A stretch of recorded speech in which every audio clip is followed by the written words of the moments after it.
Leila Guerra, who joins us from London, who's the Vice Dean of Education at the Imperial College Business School. But aside from that, also a very cherished friend of MBA, who serves not just as an assessor, but also as a mentor for a lot of schools, especially in the BJ accreditation process. So Leila, this floor is yours.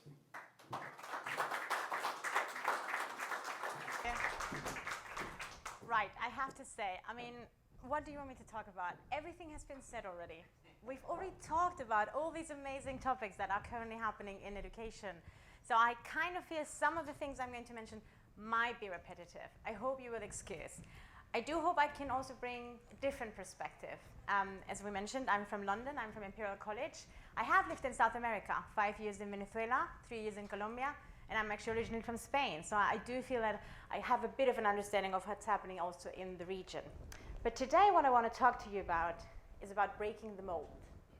It's about breaking our concepts. It's about stepping out of our comfort zone as business schools, as universities, and defining a bit of the challenges that we've talked in the last days, and also what we can do about it. And most importantly, what we can do about it in partnerships. Now, we've heard about the challenge, all of them.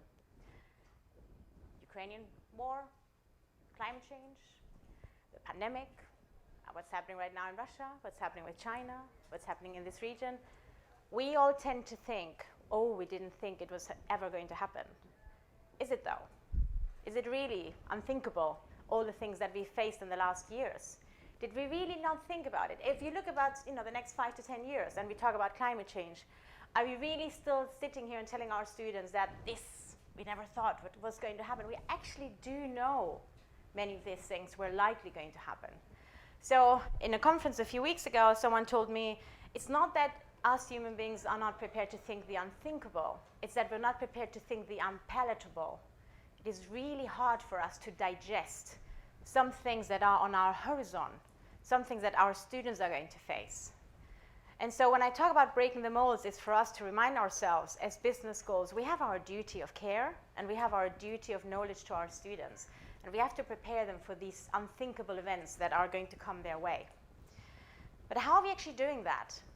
Because as a business school, and you can see here a map of top schools and what they have on their website, as business schools, it becomes more and more difficult to identify our differences. It's kind of an ocean of terms, of trend terms that someone said yesterday. We all talk about leadership, and you can see here business and research and world, and we manage and we build teams and critical thinking. We use those terms, and for students and actually for education overall, it is becoming more and more harder to identify how we differentiate ourselves, what are we bringing to the table, particularly we, each one of us. And so one of the things when I joined Imperial College that I learned was to be very bold about our differences. Be very clear about who we are. And that doesn't have to be, I had worked before in a top business school that was all known. I went to anybody's door and I would say, oh, I worked at this school. And everybody was like, oh my God, we know. When I joined Imperial College, many people didn't even know Imperial College had a business school. I myself was a lawyer in a world of scientists. So you could already see that you had to be very clear about what do you bring to the table and be very bold about it. And so it goes back to defining your identity. Again, these are websites. I think we've all talked about these things, and I'm very sure that in all of our websites we talk about this transformation, impact, original thinking, empower, future, global. These are things from websites from the business schools of the world, from all kinds of regions. And when you put this forward to students and you tell them, come to me, and at the same time you're telling them these are the challenges you're going to face, it is very hard for them to understand, but exactly how are you preparing me? What are you bringing? And so I think within this room, and I think I want to appreciate Amba for doing these exciting events, these amazing events, because what we can do together is define what is the future landscape, what are we facing, what is GME facing, how do our future students look like? Gen Zs, we have talked about the pandemic, but let's face it, the pandemic has only accelerated things that were already happening. We have not talked about the generational change, Gen Z and their whole different mindset. And what is the future of business schools? And we talked about, is there a future for business schools? You've seen in the last, 8, 10 years, many headlines saying the MBA is dead. We know it's not. But that was the headline, MBA is dead. And so we have to be, I think, a little bit more proactive in defining what's the future of business schools. Let me see if I can come. Yes. So I will excuse, I am going to talk today about competition in a very different concept, so I hope Amber forgives me for using some of the AACSB's information. But you might have seen this. I just mentioned it. COVID has only accelerated changes. The pandemic has only accelerated trends that were already transforming our world. Asymmetry, disruption, age, the demographic changes that we're currently seeing, the pressure this is creating. I don't know if you've read the 100-Year Book from Andrew Scott. Fascinating insights into how we all are going to live 100 years.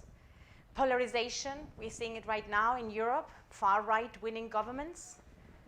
We don't want to talk about Trump. Trust. How many times have we heard in the last years, why would we trust academic scholars? Why would we trust the experts? Get a vaccine, why? What do you know? Well, I have a PhD and I've researched 20 years on this. I still don't trust you. So these are changes that are happening all around us that our students are going to face when they graduate. And then we also have to prepare ourselves. You might have seen this, committing to positive societal impact. That has two trends. It's what we are going to do with our institutions, but it's also how we are going to shape our students so that they continue shaping their companies, their startups, their ecosystems. EDI, we talked about it, to the point that my faculty would say, just Leila, don't stop talking about EDI. I just made it mandatory. I just told them, you know what? I don't want any student at Imperial to graduate without having a mandatory course on EDI. I want all of them to have racial awareness, gender discrimination, just want them to have that as part of their curriculum. So let's have that conversation out of the topic. It's going to be mandatory. So that's all there. Evaluating existing partnerships, not just with business schools. I mentioned it yesterday to Steve, also with companies. I don't think we can afford not to partner with some of the companies, some of the startups. And then obviously strategically investing in technologies, I will bring it back. And equipping faculty, main concern. I'm always concerned. My main concern, what keeps me awake at night is obviously making sure that my students are well prepared and are okay and are happy. And at the same time and at the same level, making sure that my faculty are happy and well prepared and are comfortable and understand the decisions we're taking. Right now, it's a very scarce resource, having faculty coming to your institution, committing, and you throw so much change at them and making them aware that you're there to support them and that you have support mechanisms in place for them to be able to foster and consider and proceed with their research. So that's on the business school side. But I talked about the students and the generational change. Again, you might have seen this. This is the reality. I don't know about if you have kids. I don't know what age they are. My kids have a very different understanding to my world. When I grew up, we all wanted you might remember this, it shows my age, the cassettes, and then we went to the CDs, and the amazing thing was to have Appetite for Destruction from Guns N' Roses, and you would just hear the whole Appetite for Destruction, Guns N' Roses, and you would love it. And now, the big music industry doesn't even create CDs. They don't even create songs anymore. They are just focusing on the 15-second element, I don't even know how to call it, that is going to end up at TikTok. I don't even have TikTok, but the generational change is there. Whenever I ask my kids, do you want to have information on anything, they just go directly to YouTube. I don't even have YouTube. So we have to understand what is a generational change. These students who are purpose first, who are no longer looking for, I just want to make a lot of money in the consulting firm, in the finance industry, who are alone but hyper-connected, more connected than we've ever been, who are craving face-to-face but demand flexibility, who demand flexibility and when you offer it, do not show up in the classroom.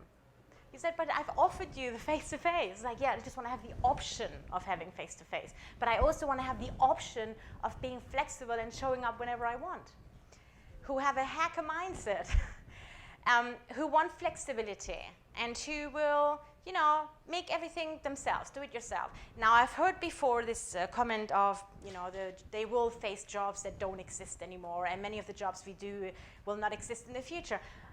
I don't think that's necessarily true. I think what this generation will face is jobs that they will create. I think they are creating jobs that didn't exist. It's not that we're just suddenly having jobs that didn't exist before. It's they are creating those jobs. And in the same way, we have to prepare them to shape those careers, to shape this career that will take them through many different ways. And so, I'm conscious of time. It's a short session, so I'll be very quick as I can. And I'm Spanish, so you know all the specs. I do speak very quick. When we talk about the generational change, and when we talk about the change that's happening in business schools, and when we talk about technology, and when we talk about the macroeconomic landscape that we're currently facing, we also have to talk about the opportunity. And for me, the opportunity is very clear. The first thing I do, and I'm sharing this here in case it's of useful, is forget the labels. Forget any label.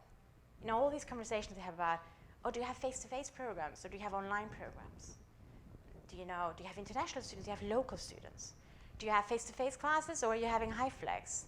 All these, an online MBA, not an online MBA. Are you in the ranking, are you not in the ranking? All these labels that we create, I think in 5-10 years, they won't exist anymore. And it's a challenge for accreditation bodies. How are you going to measure high flex programs? How are you going to measure an MBA that gives you the whole flexibility of being in the classroom or not being in the classroom? And you might argue, but you have to be in the classroom. And then my students tell me mental well-being.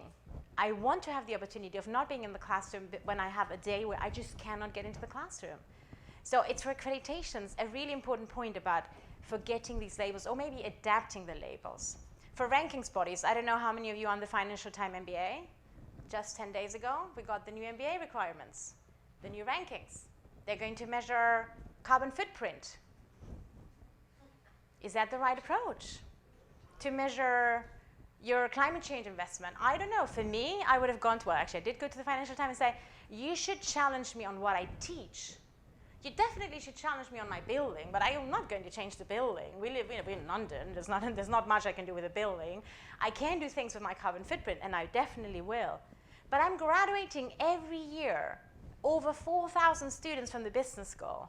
You should challenge me on how are you preparing them to address climate change. And so, again, we'll have this continuous conversation with the rankings bodies.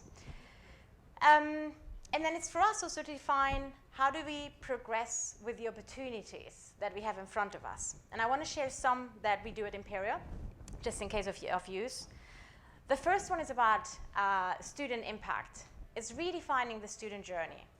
And the very first thing for that, and I'll bring it back later, is actually understanding what is a student journey. What is a student journey in this high-flex environment of face-to-face and online programs? It might be worth noting that we have 25% online students. We have 18 programs, and many of them have an online version and a face-to-face version. And actually, this year, we decided we were doing everything high-flex. You can imagine faculty's reaction. We told them, no, I'm not going to change that. It's all high-flex. What does high-flex mean? I think it was mentioned yesterday, all of our lecture theaters are quite high-tech. They have screens and they have co-pilots, and you can choose how much time you spend in the classroom and outside. What it gives us is enhanced learning analytics. The learning analytics allow us to study patterns of students. And it also means for us that we can work with them on self-awareness. We are also focusing on providing a safe space, improve well-being, resilience, and study life balance. We can do that with technology now. We can put you in situations in a safe environment that will prepare you for the future work environments where you will not have that safe space, very likely. Personalization, I think it was mentioned before.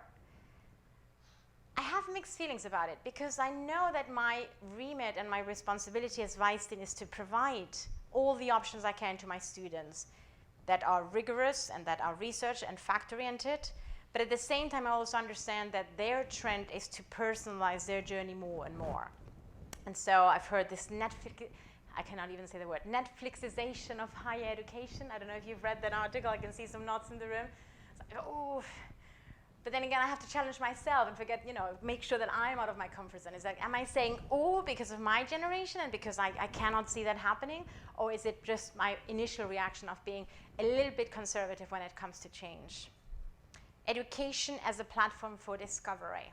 For us, for faculty, and for students.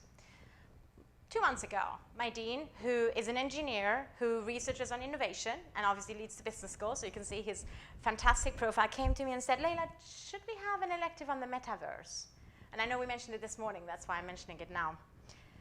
And the problem with that is that I didn't know what to respond. I honestly didn't know. I was like, I don't like the metaverse, but obviously that's not for me to decide. And what worried me is that I didn't have an answer.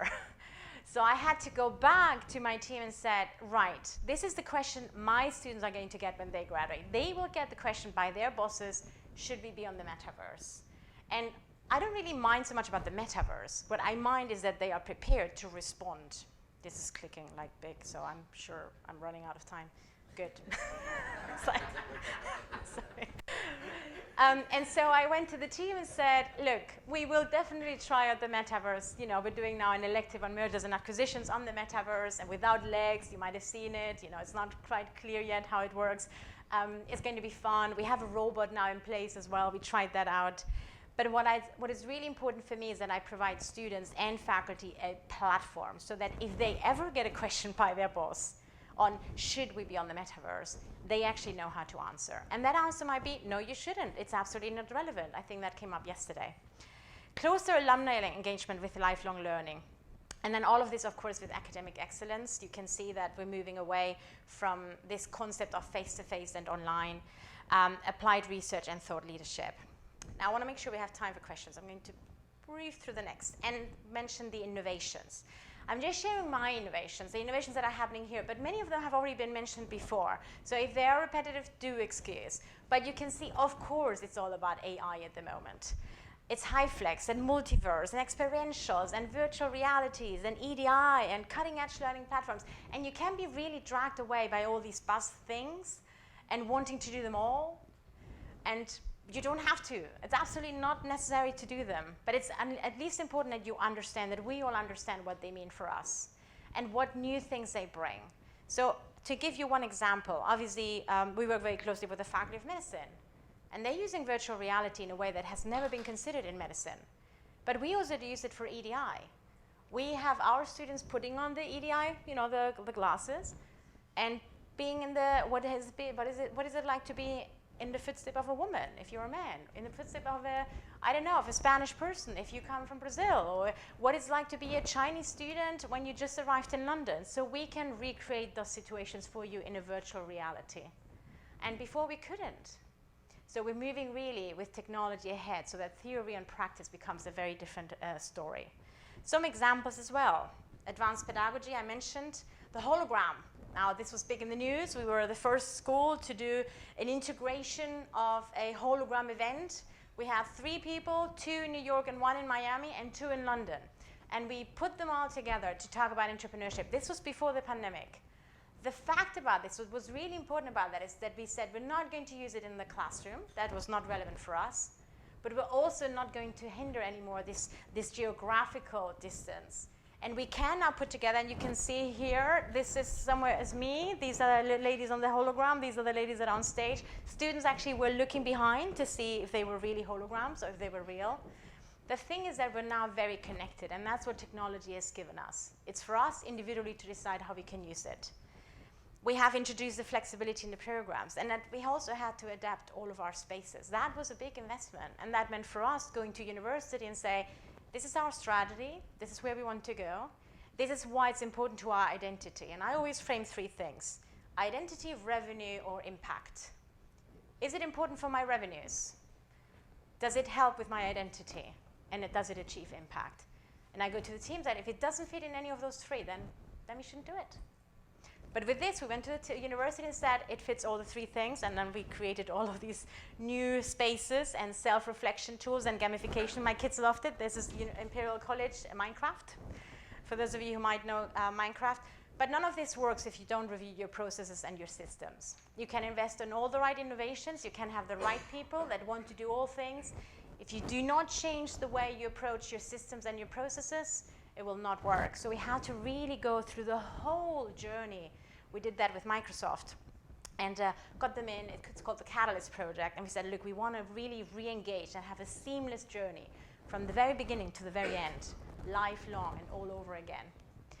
And then we went to our Faculty of Engineering, and you can see I'm already moving into cross-disciplinary learning, and said, right, so we have all this data now from online. What can we do with it? And so what we did is we used machine learning to predict student performance. So with the team this was the maths department, the engineers department, and the business school leadership team. They identified behaviors of students. The students that skip and binge, the ones that skipped a few sessions and then learn really late, the ones that learn the night before, the ones that are very steady. And then from there, they could identify study patterns. And that allowed us to identify which would be the students most likely to fail and which would be the students most likely to succeed. Now that is fascinating, or at least I find it fascinating, but it also brings very difficult problems. First of all, is that our role?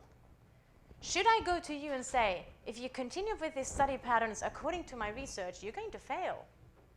What are the ethical implications? What is the unconscious bias of the systems we were using?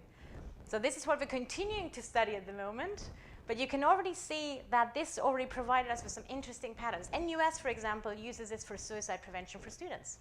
They do a very similar approach. And they can understand now which are the students that are falling off the cliff, which are the students that are not connecting. So that is what machine learning, leadership, and maths are helping us. The next steps for us is precision education. We're now making it a science of learning. What is precision education? Neuroscience, machine learning, and leadership, all together, allowing us to put all of our databases together and create dashboards. The dashboard will allow the faculty member to know how students are progressing, and it will allow the student to know how they are progressing. It will allow them to know how successful they might be in the consulting industry or in the finance industry. It will connect to recruiters. These are, for us, the next 5 to 10 years. This is what we're going to be investing on: precision education, personalized learning. We will have to challenge and we will have to discuss if those capabilities and tools and the dashboards we want to create are open to all students, if we need to have disclaimers. You might not want to know this, you might want to know it. If we have to be measuring our impact, but this is currently what we're working on. And you can see here, it feeds from data analytics, big thing at the moment for us, stakeholder engagement, deliverables, and obviously funding, and also information and data governance. Precision education is for us very important. But what we also realized is we cannot do it alone. Now, some of you might know me. I always use the same term, friend-peditors. I don't believe in competitors. We're far beyond that term. We can compete, don't take me wrong. If you want to take one of my MBA students and I want to have them, we'll definitely compete for the MBA student. But the world has moved to a place where business schools and universities need to focus on what really matters. And what really matters right now is graduating students that can achieve impact. Professional impact, personal impact, social impact. And for that, you have to have new kinds of alliances. I was delighted to hear about this morning about another alliance. We have created one. It's called the Future of Management Education. It's focused around collaborative learning, ongoing advancement of quality, lifelong learning, and educational technology. And what we did in the last 3 years is we partnered together, and those schools that did not have EdTech, for example, that were very new to the EdTech environment, we trained them up. The schools that were more advanced, for example, Imperial has been doing EdTech for 20 years, we said, no worries, we'll send our team to your school. We have a team coming now, 1 week to shadow our teams as well. We help you with your online programs. This is beyond competition. We need to help each other. You're in a situation, we're in this situation, we are good in this, you're good in that, let's help each other out. So we've been working on societal impact, knowledge sharing, student experience sharing, and offering our students a really true experience. Now, I lived in Singapore for a while, and when I lived in Singapore, I was working at Singapore Management University. One thing I promised myself is I cannot go back to London and tell my students I'm going to offer you doing business in Asia, in London, by a British faculty member, who will do a brilliant job, but who will potentially not have the nuances of being there. So I need to go to my partner in Singapore, Singapore Management University, and say, no, you're going to do that business for me. You're going to do that model for me. I'm going to do you another module. I will do you one on Europe or Brexit. So we have to help each other out. We have to define a student experience that goes beyond what our current portfolio is. And we also should do it not just with business schools. In my case, to give you one example, we're doing it with Microsoft, we're doing it with startups. We're constantly exploring out there what is the best innovation that helps my students, that helps my faculty, and bring it in. And then social impact, and I'll stop there because I think we have 5 minutes for questions. But I was very bit disappointed, and they'll kill me for saying this, when I saw this article in the Financial Times. European business schools join forces to offer free climate training. This is an alliance of 8 schools. Brilliant alliance, great work. 8 schools. Nobody else was invited. Are you doing that for students, or are you doing it for your brand? Which is great, by the way. It's absolutely valuable for me. I mean, you can do it. That's absolutely fine. But is climate change really something that you should focus on from a brand perspective? So I went back to my team and said, no. What we have to do is we have to have an open pledge. We have to go to all business schools in the world and say, we all should consider what we're going to do with climate change training. That doesn't mean that we all have to teach climate change, but that we can have an offering available. And so we went to a startup and said, who is working on the next generation of energy, and said, what can you do? But that's not for my brand purpose. That is because I believe that's what students need, and that's how they should graduate. And so it's changing this approach around, we cannot do it alone, and we should not be ashamed about it. It doesn't really matter if I'm big or small or public or private, or if I'm a top school, or if I'm a maybe local school that is not that well known outside of my region. It shouldn't matter. We all have something to bring to the table. And what we're seeing right now from the macroeconomic changes and from the pandemic changes and from all the big challenges is that it's not going to go away. When the next years is only going to happen more and more. It's going to happen quicker. And we have to prepare our students for that. We do have that responsibility. So the way for me to do it is open doors, everything I've mentioned. If you want to have more information about it, absolutely come my way. You have here some examples about the hologram, the machine learning. We have a methodology in place for how to teach online learning. It's called OSCAR. We teach faculty how to teach. We teach EdTech. We learn from others as well. So it's literally a very open door policy. So some examples here. And to finalize on the fact that we are really facing change all the time, I mentioned facing the unpredictable. This is a module outline from 2010, 12 years ago, when we were already telling how to prepare students for the unpredictable events. This was about New York and rats, which, by the way, happened a few months ago. And so we all know what's going to happen. I think we all have a great opportunity. I definitely feel very privileged to work in this sector. And my request to all of you is, what can we do together? Definitely at Imperial, you will find an open door and an open voice. Thank you very much. We have 2 minutes.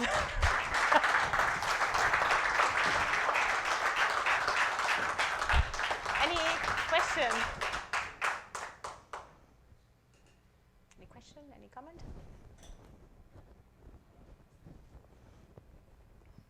Thank you, Leila, for your presentation and your energy. I would like to know a little bit more about your predictive learning, what you do to predict students' outcomes. Yes, so that would be, I'll send it to you because it's a very long explanation, but we've done is we analyzed all the online data points that we had from the students, which includes asynchronous, synchronous, forums, chats, informal conversations. Of course, students were aware. We collected them, and then we used machine learning and adapted also the entry points, so the admissions criteria, their grades, when they were with us, and then the grades they received at the end. And from that, we clustered it to study patterns.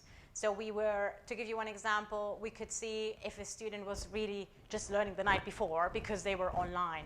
Now, before the pandemic, we had only done this with our online programs.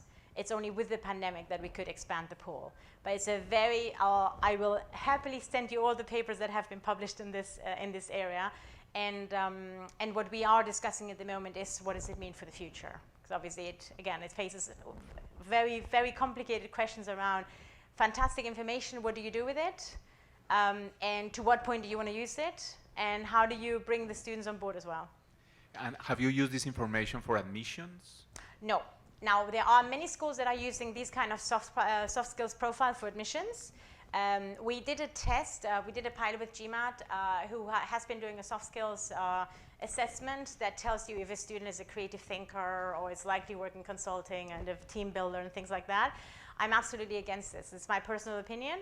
I use it as an information point for the students. So you, as a candidate, you can do the test and you can see the result.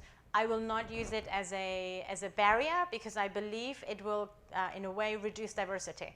I think then as a school, I would be admitting those that are most likely to succeed and not find those that are still likely to succeed, but that don't look like the way I want them to look. So I'm at the moment at Imperial not using it as an admissions filter. I respect it for the schools that do, but I think for me, I always think that we have to take diversity in many different ways, and we also have a shape to think. I mean, if we just take those that we believe are going to succeed, then we're also diminishing our role to play in this field. Hope that answers your question.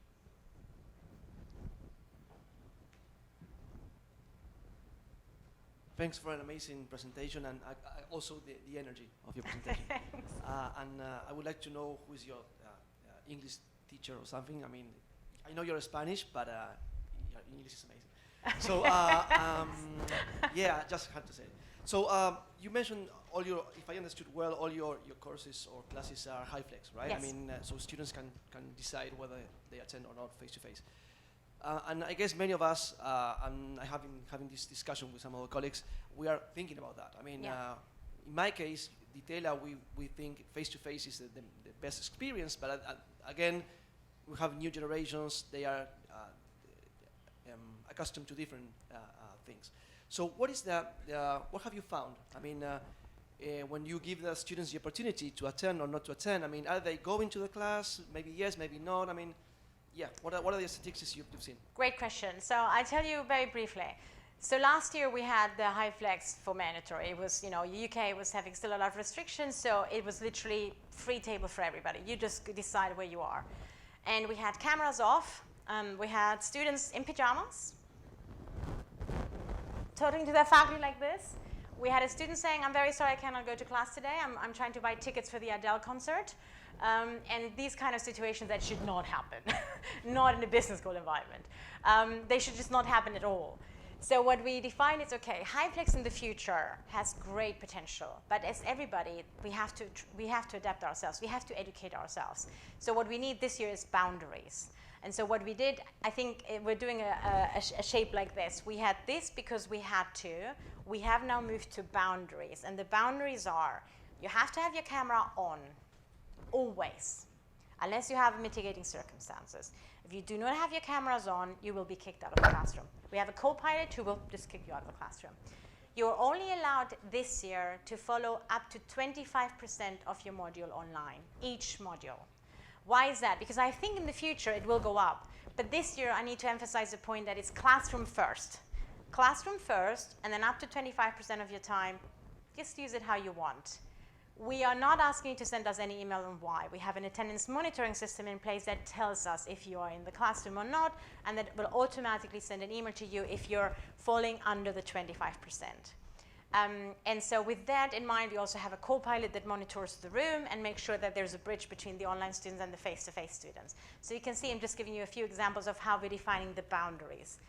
Once students are used to this kind of world, we will very likely open it up again and say, we can be more flexible. It doesn't have to be 25%. But you can even notice it now. We just welcomed 2,000 students from the September intake. They have been studying their undergraduates online.